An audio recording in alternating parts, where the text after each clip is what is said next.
আসসালামু আলাইকুম। আশা করি সবাই ভালো আছো। তো আজকে আমরা ক্লাস 6-এর অষ্টম অধ্যায় পড়াবো। তো অষ্টম অধ্যায়ে আছে প্রাচীন ভারতীয় উপমহাদেশের সাংস্কৃতিক চর্চার নানান দিক। তো সেই সাংস্কৃতিক চর্চা নানান দিকে কী আছে? শিক্ষা আছে, সাহিত্য আছে, বিজ্ঞান আছে, আর শিল্প আছে। তো আমরা শিক্ষা এবং সাহিত্যটা একটা ভিডিও করব। তো শিক্ষা সাহিত্য কি সেটা নিয়ে আমরা একটু আলোচনা করব। তো প্রাচীন ভারতীয় উপমহাদেশের শিক্ষা চর্চা কি, সেই শিক্ষা চর্চা ছিল।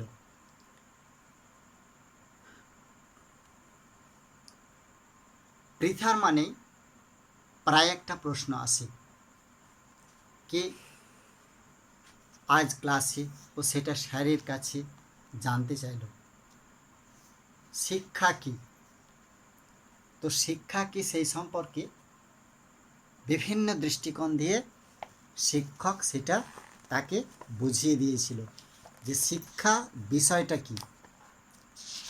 তো এই শিক্ষার ব্যাপারটা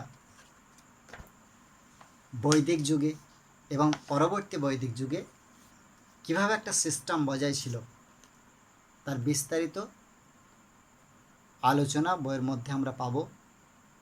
তো প্রাচীন ভারতের শিক্ষক সম্পর্কে আমরা আগে জেনে নেব। আচার্য ও উপাধ্যায় ছিলেন প্রাচীন ভারতের বৈদিক শিক্ষার সঙ্গে যুক্ত দু ধরনের শিক্ষক। কি কি? আচার্য এবং উপাধ্যায়। আচার্যের বাড়িতেই ছাত্ররা থাকতো ও খেত। আচার্যরা বিনা বেতনে ছাত্রদের পড়াতেন। এর বিনিময়ে কী হতো? ছাত্র আচার্যকে নানান কাজে সহায়তা করত। নারীরাও আচার্য হতে পারতেন, তাদের বলা হতো আচার্যা। অবশ্যই মনে রাখতে হবে। তো উপাধ্যায়রা একটা নির্দিষ্ট বিষয় পড়াতেন, পড়ানোর বিনিময়ে তারা বেতন নিতেন। নারী উপাধ্যায়কে বলা হতো উপাধ্যায়া।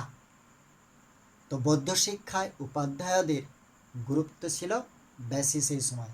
তারা কী করতো? বৌদ্ধ বিহারগুলিতে থেকে এসে পড়াতেন তারা।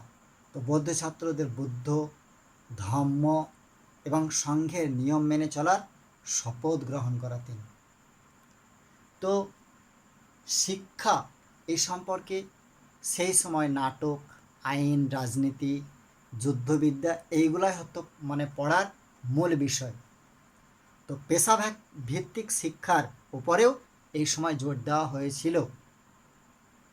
কিছু কিছু বৌদ্ধবিহারকে মহাবিহার বলা হতো। দেশের বাইরে বিভিন্ন ছাত্র ওই মহাবিহারগুলিতে পড়তে আসতো। যেমন সেই সময় নালন্দা, তক্ষশিলা, বিক্রমশীল ও বল্লভী মহাবিহারগুলি খুবই বিখ্যাত ছিল সেই সময়। রাজারা শিক্ষা প্রতিষ্ঠানগুলিকে জমি অর্থ দিয়ে সাহায্য করতেন। কয়েকটি বিখ্যাত শিল্পকেন্দ্র ছিল, যেমন পাটলিপুত্র, কনৌজ, উজ্জয়িনী, মিথিলা, তাঞ্জোর, কল্যাণ প্রভৃতি নগরী। তো নালন্দা মহাবিহারে যে কোনো ধর্ম এবং বর্ণের ছাত্ররা কিন্তু সেখানে পড়ার একটা সুযোগ পেত। তবে তাদের কঠিন পরীক্ষায় পাস করে সেখানে ভর্তি হতে হতো। সেখানে থাকা, খাওয়া, পড়ার জন্য কোনো খরচা লাগতো না। তো লেখাপড়া শেষ হবার পরে কী হতো? নালন্দাতে রীতিমতো পরীক্ষা দিতে হতো। চীন, তিব্বতী, কোরিয়া, সুমাত্রা, জাভা থেকে ছাত্ররা নালন্দায় পড়তে আসতো। তো নালন্দায় সেই সময় অনেক বিখ্যাত পণ্ডিত কিন্তু পড়াতেন। তো সেই সময়কার শিক্ষা প্রতিষ্ঠান সেই সম্পর্কে একটু টুকরো কথা জেনে নেব যে তক্ষশিলা মহাবিহার কীরকম ছিল। তক্ষশিলা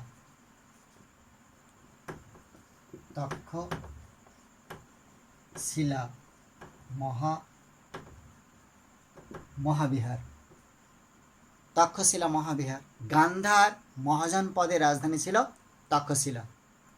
গ্রিক, পারসি, কুষাণ, শক, নানান বিদেশি শক্তি নানান সময় তক্ষশিলা দখল করেছিল সেই সময়।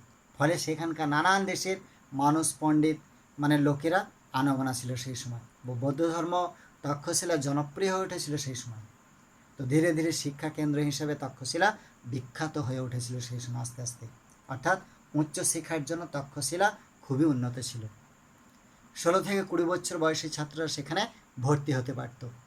ধর্ম, বর্ণ, তারপরে নানান বিষয়ে যোগ্য করে তাদের তোলা হতো সেই সময়। মোটামুটি 8 বছর তারা সেখানে লেখাপড়া কিন্তু শিখত। রাজ্য এবং ব্যবসায়ীরা মহাবিহার চালানোর জন্য টাকা পয়সা বা জমি দান করতেন সেই সময়। তো এখানে পরীক্ষার পদ্ধতি ছিল বেশ সহজ। লিখিত পরীক্ষার ব্যবস্থা ছিল না, তবে লেখাপড়ার মান ছিল বেশ ভালো। এই মহাবিহার কয়েকজন বিখ্যাত ছাত্র ছিলেন, যেমন জীবক, পাণিনি, চাণক্য, এরা সব বিখ্যাত সেই সময়কার পণ্ডিত বা ছাত্র। আবার গুপ্ত পরবর্তীকালে অনেকটা আজকের দিনের হাতে খড়ির মতো একটা অনুষ্ঠান শুরু হয়েছিল সেই সময়। তো 5 বছর বয়সে অনুষ্ঠান পালন করা হতো। তারপরে সেখানে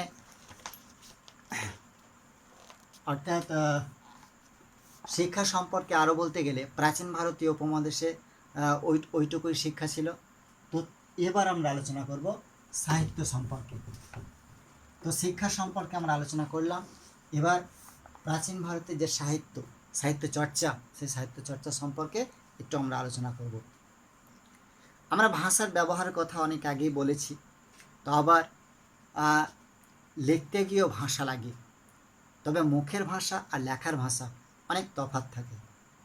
মুখের ভাষায় থাকে আঞ্চলিক টান, কিন্তু লিখতে গিয়ে সেসব ব্যবহার করা হয় না। তখন মুখের ভাষা লেখার ভাষা আলাদা হয়ে যায়। ঋষভদেবের ভাষা ছন্দস বা ছান্দাস ছিল মনে করা হয়। সেই ভাষাতেই সবাই কথা বলতো, কিন্তু ধীরে ধীরে সেই ভাষা নানান অঞ্চলের টানে মিলেমিশে যেতে শুরু করতে থাকে। তাতে নানান অঞ্চলের ভাষা তৈরি হতে থাকে।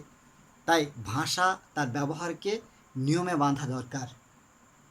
তো সেই নিয়ম থেকে তৈরি হয় ব্যাকরণ। পাণিনি নামে এক বিখ্যাত পণ্ডিত তেমনি একটা ব্যাকরণ লিখেছিলেন। কি সেটা? তার নাম হচ্ছে অষ্টাধ্যায়ী।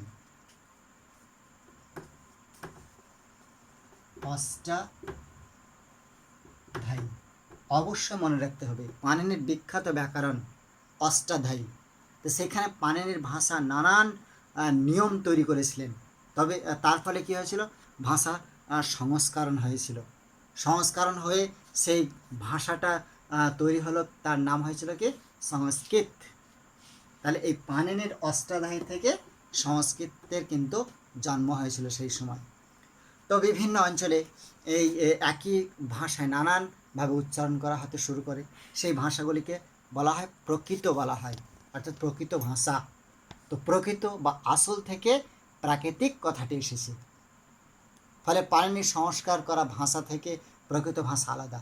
অন্যদিকে আবার কি, যে ছান্দস থেকে ভেঙে ভেঙে তৈরি হলো পালি ভাষা।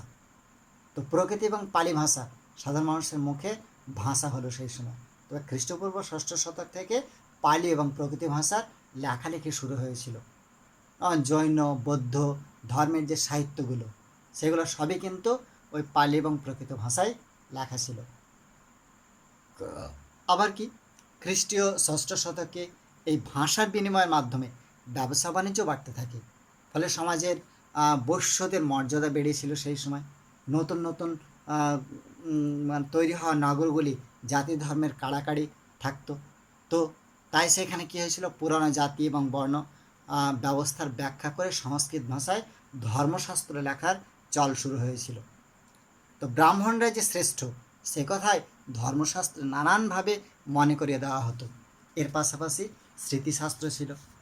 স্মৃতিশাস্ত্রে এক ধরনের লেখালেখি শুরু হয়েছিল। তো সেখানে সম্পত্তির অধিকার, রোজগার, জীবনের নানান দিক সেখানে কিন্তু ফুটিয়ে তোলা হতো। এবার আমরা একটু টুকরো কথা জেনে নেব। মঙ্গলমারি বৌদ্ধবিহার কী ছিল? মঙ্গলমারি বৌদ্ধবিহার কী ছিল সে সম্পর্কে আমরা জেনে নেই। সেটাও সাহিত্যের একটা অন্যতম দিক।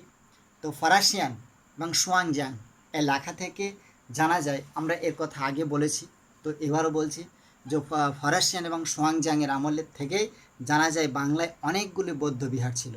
তার মধ্যে একটি ছিল পশ্চিম মেদিনীপুরের দাঁতন পশ্চিম মেদিনীপুরের দাঁতন। তো সেই সময় কী হয়েছিল, দাঁতন শহরের কাছে মোঘল মরিয়াতে, তো প্রত্নতাত্ত্বিক ডক্টর অশোক দত্ত ওই বৌদ্ধবিহারটি আবিষ্কার করেছিলেন। অবশ্যই মনে রাখতে হবে অশোক দত্তের নাম। তো আবিষ্কার করেছিলেন সে। এই বৌদ্ধবিহারটি নালন্দা বিশ্ববিদ্যালয়ের সময়ে কিন্তু, তো পশ্চিমবঙ্গে আবিষ্কৃত বৌদ্ধ প্রত্নতাত্ত্বিকদের মধ্যে এটি সব থেকে ছিল বড়। তবে সেই বৌদ্ধবিহারটির নাম কী ছিল তা এখনও পর্যন্ত জানা যায়নি। অনেকে মনে করেন যে সুবর্ণরেখা নদীর বিহারটি খুবই কাছ দিয়ে বয়ে যেত, তাই মগধ থেকে তাম্রলিপ্ত বন্দর যাওয়ার পথের মধ্যে এই বিহারটির অবস্থান, অনেকে মনে করেন। অর্থাৎ এটাও কিন্তু একটা মানে গুরুত্বপূর্ণ দিকের মধ্যেই কিন্তু সেটা আমরা দেখছি, মানে পরিলক্ষিত হয়েছে বা পড়ছি। তো সেই সাহিত্যের আরও দিক আমরা দেখে নেব। কি সেই সাহিত্য দিক? তো প্রাচীন ভারতীয় উপমহাদেশে লিপির ব্যবহার ছিল, এটাও সাহিত্যের মধ্যে পড়ে। তো ভাষা যখন লিখতে শুরু হয় তখন লাগে বর্ণ বা লিপি। তো প্রাচীন ভারতীয় উপমহাদেশে দু রকমের লিপির চল ছিল। কী কী? খরষ্টি এবং ব্রাহ্মী। অবশ্যই জানতে হবে, খরষ্টি লিপি একটা, আর একটা হচ্ছে ব্রাহ্মী লিপি। খরষ্টি লিপি ডান দিক থেকে লেখা হতো, ব্রাহ্মী লিপি বাম দিক থেকে লেখা হতো, বাম থেকে ডানে যেত। এটা অবশ্য মনে রাখতে হবে। তাহলে দু ধরনের লিপি ছিল, একটা হচ্ছে খরষ্টি আর ব্রাহ্মী। খরষ্টি ডান দিক থেকে বাঁ দিকে লেখা হতো, আর ব্রাহ্মী লেখা হতো বাঁ দিক থেকে ডান দিক দিয়ে। তো উত্তর ভারতে ব্রাহ্মী লিপি থেকে ধীরে ধীরে দেবনাগরী লিপি তৈরি হয়েছিল। ধর্মীয় কাজে সেই সময় দেবতার কাজে নগরের ব্রাহ্মণরা ওই লিপির ব্যবহার করত। ওর নাম দিয়েছিলেন কি? দেবনাগরী। দেবনাগরী, দেবনাগরী লিপি, এটা নাম দেওয়া হয়েছিল। তো সে যাই হোক, ব্রাহ্মী লিপির ব্যবহার খুব বেশি ছিল। তো সম্রাট অশোকের শিলালিপিতেও বেশিরভাগই দেখা যাচ্ছে ওখানে ব্রাহ্মী লিপির ব্যবহার হয়েছিল। আবার খ্রিস্ট ষষ্ঠ শতকের আগে ব্রাহ্মী লিপির ব্যবহার শুরু হয়, বা ধীরে ধীরে সেই লিপির নানান বদল ঘটেছিল সেই সময়। তো আমরা টুকরো কথা আর একটুকু জেনে নেব কি রামায়ণ এবং মহাভারত।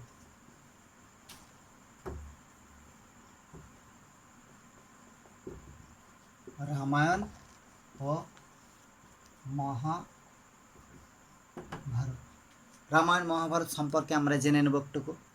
রামকে নিয়ে লেখা হয়েছিল যে প্রাচীন মহাকাব্য, তার নাম ছিল কি? রামায়ণ। অর্থাৎ রামকে কেন্দ্র করে লেখা। তো রামায়ণের কবি হিসেবে বাল্মীকির নাম পাওয়া যায় সেই সময়। তো রামায়ণের মোট 24,000 শ্লোক রয়েছিল সেই রামায়ণে। পুরো মহাকাব্যটি 7টা খণ্ডে বিভক্ত ছিল। কয়টা খণ্ডে? 7টা খণ্ডে বিভক্ত ছিল, 7টি খণ্ড। তো সেই 7 খণ্ডে ভাগ। এর মধ্যে প্রথম এবং সপ্তম কাণ্ডটি সম্ভবত বাল্মীকি লেখা নয়, যে দুটি পরে রামায়ণ যোগ করা হয়েছিল। তো রামায়ণের প্রধান চরিত্র কে ছিল? রাম, সীতা এবং রাবণ, এটাই হচ্ছে মূল চরিত্র। তো রাবণের যুদ্ধকে ঘিরেই রামায়ণের গল্প শুরু হয়েছিল, বা মূল গল্প।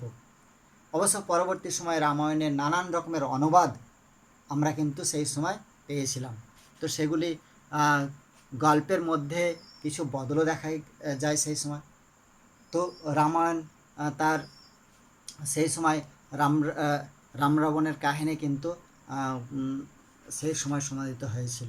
তো খ্রিস্টপূর্ব 3য় শতকে সেই সময় কী হয়েছিল, রামায়ণ রচনা মানে করা হয় বলে অনেকে মনে করেন, কিন্তু কারণ খ্রিস্টপূর্ব 2য় শতকে নাগাদ পালি সাহিত্যে রামায়ণের গল্প দেখা যায়। আর মহাভারত মহাকাব্য আসলে ভারত গোষ্ঠীর জীবন বা কাজকর্মের গল্প। মহাভারত আদিতে 8 বছরের 800 শ্লোক ছিল। বলা বাহুল্য যে কৃষ্ণ দ্বৈপায়ন ব্যাস কুরু পাণ্ডবের যুদ্ধের কথাই ছিল মহাভারতের মূল কাহিনী। ওই যুদ্ধে পাণ্ডবরা জয়ী হয়েছিল। মহাভারতের আদি নাম ছিল জয়কাব্য। অবশ্যই জানতে হবে জয়কাব্য। তো বৈশায়ন তাতে আরও শ্লোক যোগ করে দিয়েছিলেন, করে তার নাম দিয়েছিলেন কি? ভারত। সতী পরে আরও শ্লোক জুড়ে মহাভারত নাম রেখেছিলেন। অর্থাৎ মহাভারত কোনো একজনের রচনা নয়, তাহলে বিভিন্ন জনের নাম পাওয়া যাচ্ছে। তো খ্রিস্টপূর্ব 4th শতকের আগে মহাভারতের কথা বিশেষ জানা যায় না। তো খ্রিস্টীয় 4th শতক থেকে খ্রিস্টীয় 4th শতকের মধ্যে ভারতের সংকলন হয়েছিল, অর্থাৎ মহাভারতের সংকলন হয়েছিল। মহাভারত চর্চা করলে বেদ চর্চার মতোই সেখানে সুফল হওয়ার কথা বলা হতো, তাই মহাভারতকে পঞ্চম বেদ বলা হয়, পঞ্চম বেদ বলা হয়। তো পঞ্চম বেদের কথা আমরা দেখলাম, অর্থাৎ সেটাও সাহিত্যের মধ্যেই পড়ে। আরও কি সাহিত্যের বিষয় ছিল সেই সময়? এই যে সংস্কৃতের কথা বললাম, অর্থাৎ এই পাণিনির অষ্টাধ্যায়ী থেকে যে সংস্কৃতির জন্ম হয়েছিল, সেই সংস্কৃত ব্যাকরণের পাশাপাশি বিভিন্ন অভিধান লেখার কথাও কিন্তু জানা যায়। সেই নাটক ও অভিনব ছিল সেই সময় উঁচুতলা মানুষদের বিনোদনের মাধ্যম, ফলে নাটক এবং অভিনয় বিভিন্ন বিষয়ে লেখালেখি সেই সময় শুরু হয়েছিল। যেমন ভারতের নাট্যশাস্ত্রে কথা আমরা বলবো সেই সময় খ্রিস্টপূর্ব 200 থেকে 300 অব্দের মধ্যে বিভিন্ন ভাষায় নানান রকমের সাহিত্য লেখালেখি কিন্তু আরম্ভ হয়েছিল। তখন আস্তে আস্তে সংস্কৃত ভাষার গ্রুপটা একটা পাচ্ছিল সেই সময়। তো এই সময়ে পতঞ্জলি মহাভাষ্য নামে সংস্কৃত ব্যাকরণ লেখা হয়েছিল। পতঞ্জলি মহাভাষ্য অবশ্যই মনে রাখতে হবে, পতঞ্জলি মহাভাষ্য। তো এই পর্যায়ে দুজন বিখ্যাত সাহিত্যিক ছিলেন, কি? অশ্বঘোষ এবং ভাস। অশ্বঘোষ এবং ভাস।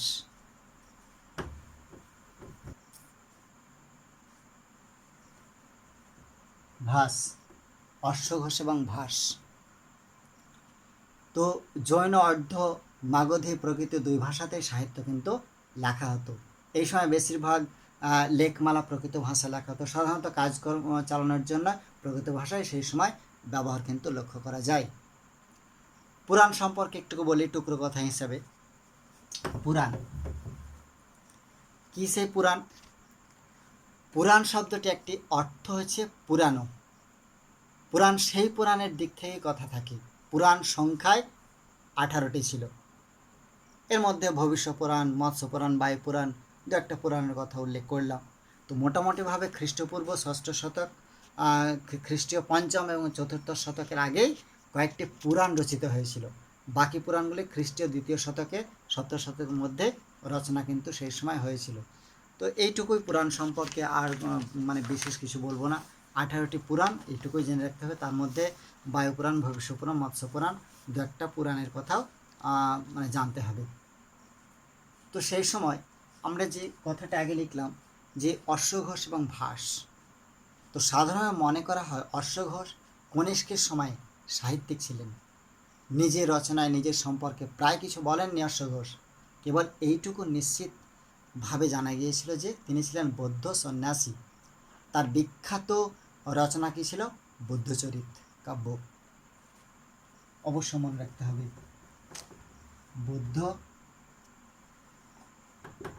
বুদ্ধচরিত, অশ্বঘোষের লেখা বুদ্ধচরিত কাব্য।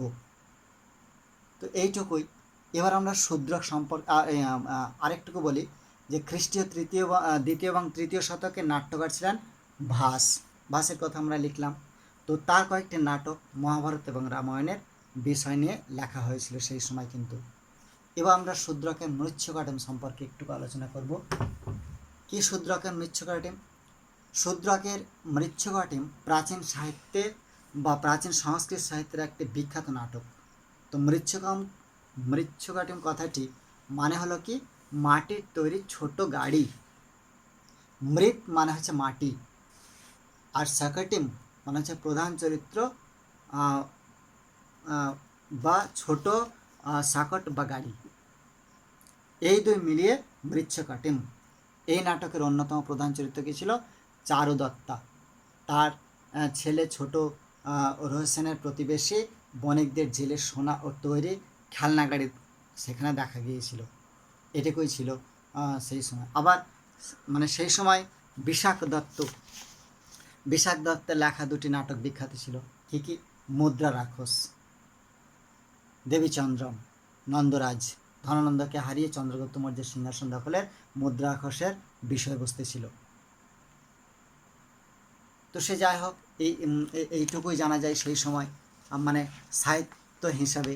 এবার আমরা একটু জেনে নেব কি, যে সাহিত্যে নারীদের শিক্ষা কীরকম ছিল। ঠিক ভুল বিচার বা দেখাশোনার জন্য পুরানো আমলে এক ধরনের বই লেখা হতো। সেই বইগুলিকে মানুষ বিভিন্ন পশু পাখির চরিত্রে থাকতো, তাদের কথাবার্তা তার মধ্য দিয়েই গল্পগুলি তৈরি হতো কিন্তু। তো সেই সময় তো দেখা গেছে নারীদের কিছু বেশ মানে বইগুলির সংকলন সেই সময় দেখা গেছিল নারী শিক্ষার। তো সংস্কৃত ভাষায় লেখা পঞ্চতন্ত্র তেমনি একটি নারী গল্পের সংকলন। সম্ভবত খ্রিস্টীয় প্রথম এবং দ্বিতীয় শতক নাগাদ সংকলনগুলি করা হয়েছিল সেই সময়। টুকরো কথা হিসেবে একটু কালিদাসের কথা জেনে নেব। তো প্রাচীন ভারতীয় উপমহাদেশে বিখ্যাত সাহিত্যিক ছিলেন কালিদাস। তবে তিনি কোন সময়ে মানুষ ছিলেন তা নিয়ে বিতর্ক রয়েছে, কিন্তু মোটামুটিভাবে মনে করা হয় তিনি গুপ্ত যুগের সাহিত্যিক ছিলেন। তো কালিদাসের জীবনে অনেক গল্পকথা প্রচলিত রয়েছে, কিন্তু কাব্য নাট্যকার দুই কিন্তু তিনি ছিলেন। তার অনেক নাট্য এবং গল্পের কথা আমরা জানব। তার মেঘদূতম, কুমার সম্ভব, তার বিখ্যাত এগুলা কিন্তু তার সাহিত্য নাটক। অভিজ্ঞানম সুকান্তলম প্রভৃতি তার বিখ্যাত নাটক। তো এই রচনার কথা কিন্তু এই সাহিত্য হিসাবে কিন্তু ফুটে ওঠে। তো আমরা বিস্তারিত আলোচনা করলাম শিক্ষা এবং সাহিত্য সম্পর্কে। আমরা পরবর্তী ভিডিওতে বিজ্ঞান এবং শিক্ষা সম্পর্কে আলোচনা করব। এখানে এই ভিডিওটা।